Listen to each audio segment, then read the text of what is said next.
ទីហ៊ានថៃបានបាញ់កំភ្លើងចំនួន9គ្រាប់ប្រភេទអាវុធ M79 និង M16 នៅក្នុងអំឡុងពេលដែលកម្ពុជាដឹកនាំក្រុមអនុព័ន្ធយោធាបរទេសចុះត្រួតពិនិត្យចំណុចព្រំដែនអន្តរជាតិអូស្មាច់នៅក្នុងខេត្តរតនមានជ័យនៅព្រឹកថ្ងៃទី29ខែមេសានេះបើតាមលោកស្រីម៉ាលីសុជាតិតាអ្នកនាំពាក្យក្រសួងការពារជាតិលោកស្រីម៉ាលីសុជាតិតាបានឲ្យដឹងថា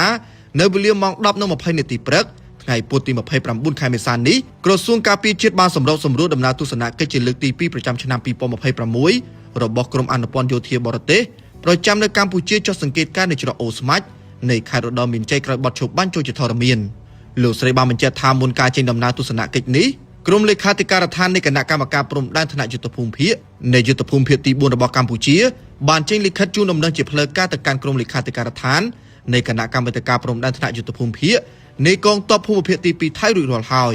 បើតាមអ្នកនាំពាក្យក្រសួងការពារជាតិនៅក្នុងអំឡុងពេលកំពុងសង្កេតការណ៍និងត្រួតពិនិត្យនៅទីតាំងជាក់ស្ដែងនោះមានករណីផ្ទុះអាវុធបង្កឡើងដោយកងកម្លាំងយោធាថៃចំនួន5លើកចន្លោះពីម៉ោង 10:35 នាទីព្រឹកដល់ម៉ោង 11:09 នាទីដោយបានបាញ់កំភ្លើងប្រភេទ N79 និង M16 សរុបចំនួន9គ្រាប់ដោយកងកម្លាំងកម្ពុជាបាននឹងកំពុងតាមដាននិងយកចិត្តទុកដាក់យ៉ាងខ្លាំងនិងប្រុងប្រយ័ត្នខ្ពស់